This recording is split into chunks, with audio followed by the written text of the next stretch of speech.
위험물 기능장 실기 내용 중에서 이제 위험물 제조소 등에 대한 법령과 직접적으로 연관되는 내용들, 가장 관건이 되는 부분이라고도 볼 수 있는데요.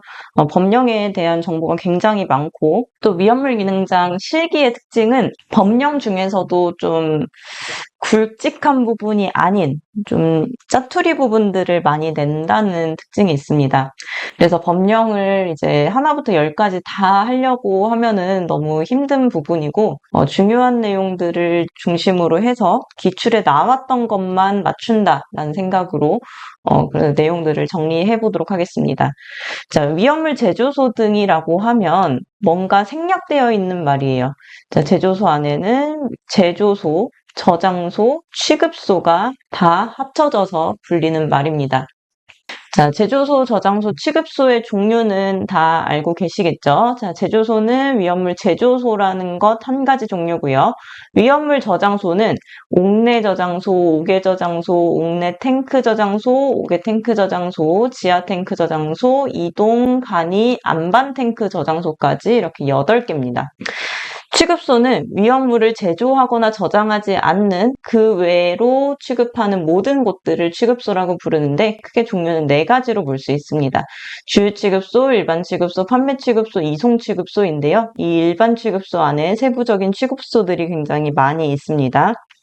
크게 보면 취급소의 종류는 4가지로 볼 수 있겠습니다.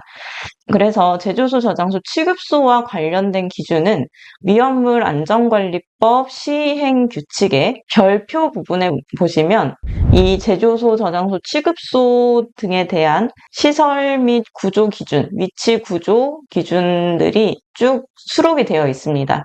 이 내용들 중에서 이제 어느 부분에서 출제됐는지를 기출문제 통해서 찾아보고 싶으시다면 시행규칙을 읽으시는 게 가장 좋아요. 근데 시행규칙이 어디가 중요하고 어디가 안 중요한지 처음에는 알기가 어려우니까 처음에는 우리 교재로 큰 개념을 잡고 기출문제를 풀다가 조금 부족한 부분이 있다. 전체적인 흐름을 좀 파악하고 싶다면 위험물 안전관리법 시행규칙의 별표를 쭉 한번 훑어보시는 것도 공부에 도움이 될 거라고 생각을 합니다. 자, 그래서 제조소부터 살펴보면요. 제조소라는 것은 위험물을 제조하는 곳, 그리고 제조소가 제일 먼저 나오기 때문에 이 제조소의 기준으로 저장소나 취급소의 규칙도 따라가는 경우가 많습니다. 자, 제조소는 일단 기본적인 안전거리가 필요한데요. 저장소나 취급소에서도 거의 이제 동일하게 안전거리가 필요한 곳에는 거의 동일하게 적용이 됩니다. 자, 안전거리는 상대 대상 건물이 있다는 게 특징이고요. 보유공지는 상대 대상 건물이 없는 그 제조소나 저장소 단독 건물을 기준으로 생각하는 값인데요. 상대 건축물과의 안전을 확보하기 위해서 두어야 하는 거리가 안전거리입니다. 이 제조소가 있다고 하면 이 제조소는 위험물을 취급하는 곳이기 때문에 화재가 날 수 있는 위험성을 항상 가지고 있는 곳이에요. 그래서 이 제조소로부터 얼만큼의 거리를 띄워야 하는지 그 기준이 3m, 5m, 10m, 20m, 30m, 50m가 있습니다. 구분하는 기준은 이런 내용들이 있으니까 7000V 초과 35,000V 이하, 35,000V 초과 주택, 가스, 학교, 병원, 극장, 문화재 이런 식으로 보시면 되겠는데 특히 이 안전거리에서 초과나 이하와 같은 것들 그리고 문화재에서는 유형 문화재, 기념물 중 지정 문화재 이런 글씨들을 잘 보실 필요가 있겠습니다. 자, 이 안전거리는 제조소의 경우에는 육류 위험물에서는 적용하지 않는다는 거 이런 예외 규정을 기능장에서는 잘 체크를 해 주셔야 돼요. 자, 제조소는 1, 2, 3, 4, 5, 6에서는 이 안전거리 규정을 적용하지만 육류 위험물을 취급한다는 조건이 있으면 이 안전거리가 적용되지 않는다.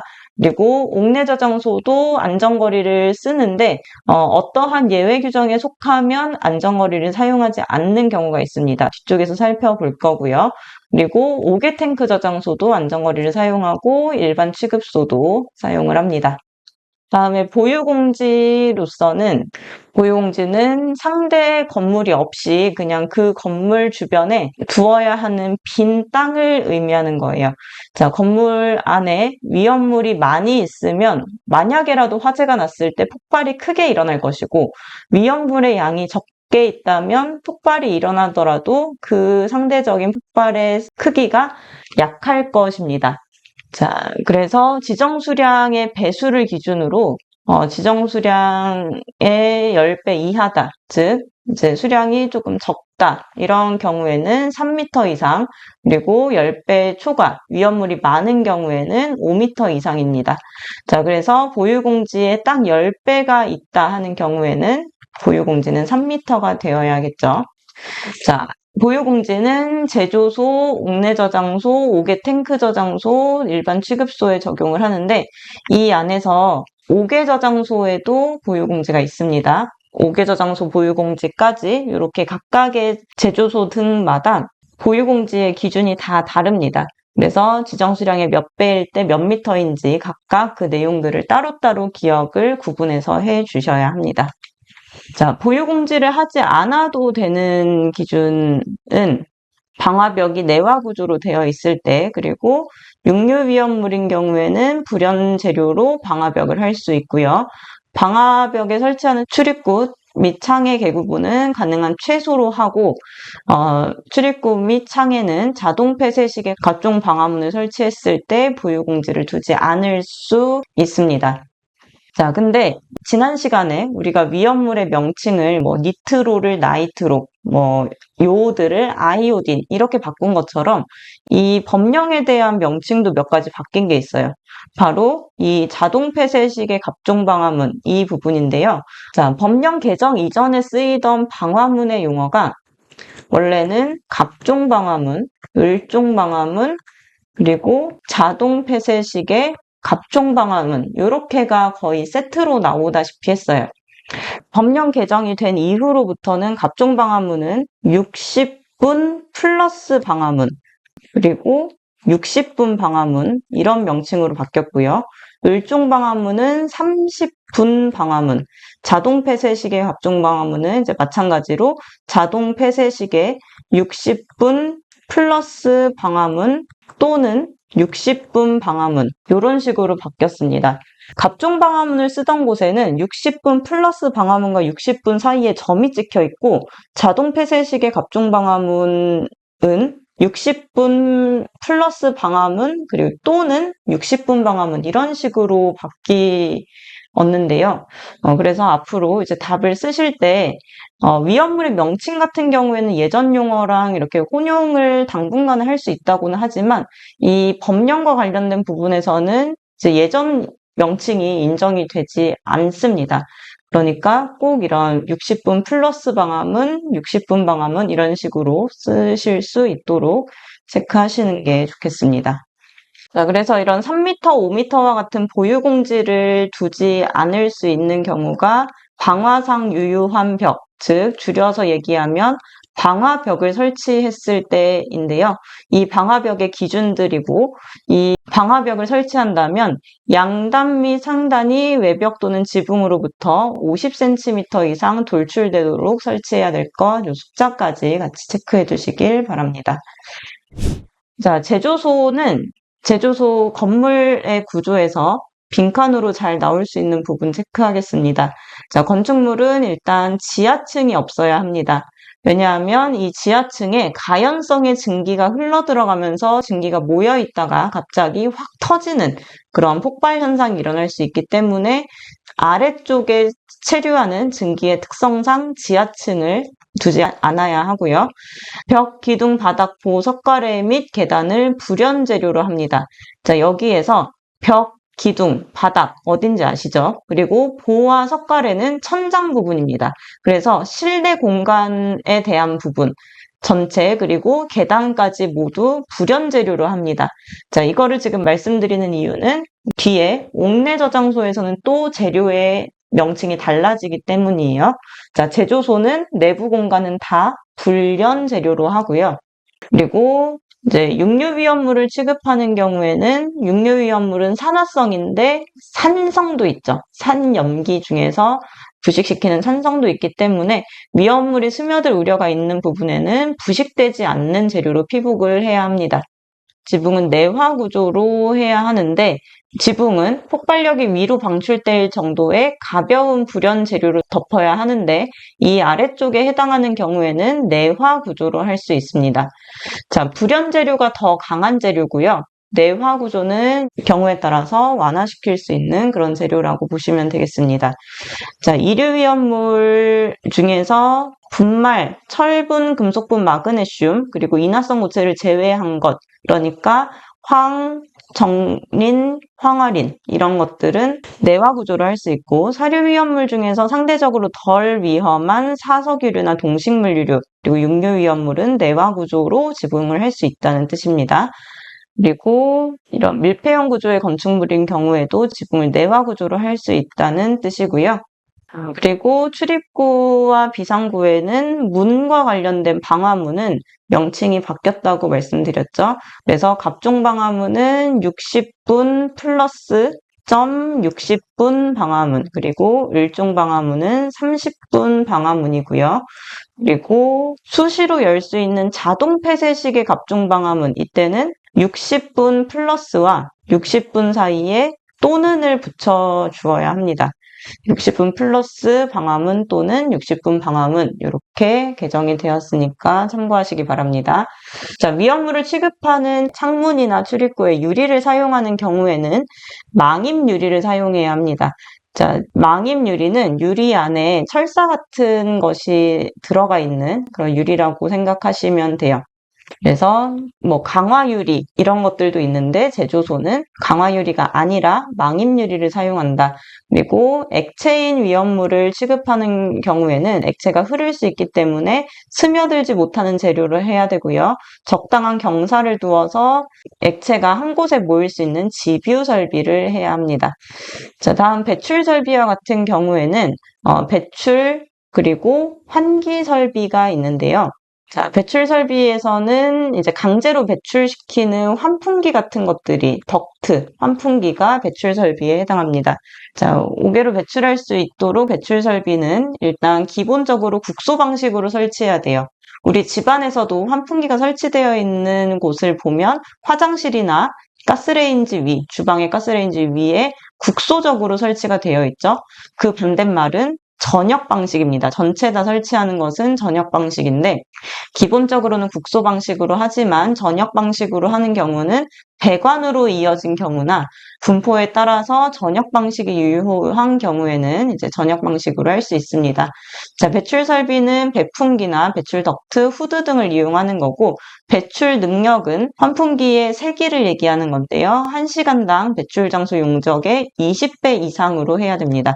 그래서 용적 곱하기 20을 하면 되고 전역 방식인 경우에는 1제곱미터당 곱하기 18을 한 만큼 하시면 됩니다. 그래서 정리를 하면 국소 방식인 경우에는 면적 곱하기 20이 배출 능력이 되겠고 전역 방식인 경우에는 면적에다가 18을 곱한 만큼이 배출 능력이 된다라고 보시면 되겠습니다. 자, 제조소는 항상 뭐 실내에 설치하거나 실외에 설치하거나 그런 게 구분이 없습니다. 저장소는 옥내 저장소, 옥외 저장소 이렇게 구분이 있지만 제조소는 그냥 제조소예요. 건물 안에 있을 수도 있고 건물 바깥에 있을 수도 있는데 건물 바깥에 있는 제조소의 바닥에는 이런 설비들을 해야 합니다. 자, 옥외에서 액체 위험물을 취급하는 경우에는 바닥의 둘레에 높이 0.15m 이상의 턱을 설치해야 됩니다. 왜냐하면 액체가 바깥에서 흘러서 계속 퍼지게 되면 한없이 퍼질 수 있기 때문에 더 이상 퍼져나갈 수 없는 턱을 만들어주는 거고요. 바닥은 콘크리트 등 스며들지 않는 재료로 하고 턱이 있는 쪽이 낮게 경사지게 해야 합니다. 그래서 이제 지뷰 설비라고 하는 것이 설치가 될 수도 있고 이제 바깥에서는 지뷰 설비보다는 경사지게 바깥에서는 이렇게 경사지게 하고 턱을 만들어서 거기에다 지뷰 설비를 설치하는 겁니다. 자, 이 지뷰 설비를 설치를 했을 때 이 위험물이 물 100g에 용해되는 양이 1g 미만인 것, 즉 비수용성인 경우를 의미합니다. 위험물에서 물에 안 녹는다의 기준은 물 100g에 1g도 들어가지 않는 경우를 비수용성이라고 하는데요. 비수용성 물질에서는 지뷰 설비에다 또 한 가지 유분리 장치를 설치해야 합니다. 자, 물에 녹지 않는다는 건 기름이라는 뜻이죠. 물에 녹지 않는 기름은 물과 기름이 서로 분리돼서 뜨기 때문에 위쪽에 뜬 기름만 걷어내는 장치를 유분리 장치라고 합니다. 자, 그리고 이제 제조소는 온갖 그런 반응을 통해서 위험물을 만들어내는 곳이기 때문에 이렇게 온도 상승에 따라서 압력이 발생할 수도 있고 뭐 고온 상태로 될 수도 있습니다. 그래서 압력계나 안전장치가 필요한데요.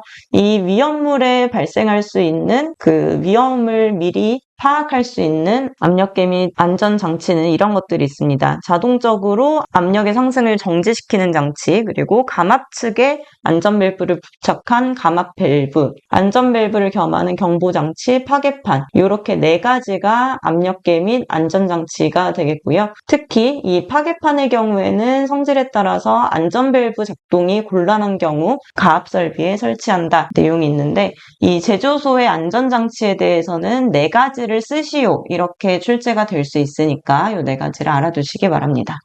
자, 그리고 제조소에 설치하는 방유제의 용량을 구할 때, 제조소 방유제의 용량을 구할 때 그 탱크 중에서 가장 큰 탱크의 0.5를 곱하고 나머지 탱크가 2개든 3개든 4개든 그 남은 탱크를 다 더한 다음에 0.1을 곱해서 서로 더해주면 됩니다. 그래서 제조소 방유제의 용량을 구하는 방법이 요게 한 가지가 있고요. 뒤에 가서 옥외 탱크 저장소에 방유제 용량 구하는 것과 구분하도록 하겠습니다. 만약에 제조소의 방유제 용량을 구할 때 탱크가 1개만 있다면 최대 용량에 곱하기 0.5만 하고 나머지는 없으니까 그냥 이 앞에만 계산하고 끝내면 되겠죠. 옆에 있는 그 배출 설비 내용이 이어지네요. 이 배출 설비 이제 환풍기와 관련된 내용인데, 자, 배출 설비의 급기구는 높은 곳에 설치하고 이 가는 눈의 구리망 등으로 인화 방지망을 설치해야 됩니다. 배출구는 지상 2m 이상 높은 곳에 설치를 하고 방화 댐퍼 등을 설치해야 되는데, 이것과 환기 설비를 비교를 해보면 환기 설비는 급기구는 낮은 곳에 설치합니다. 그리고 배출구는 환기구죠. 환기구라고 하는데, 환기구는 2m 이상 또는 높은 곳에 설치하는 게 배출 설비와 환기 설비의 차이점입니다.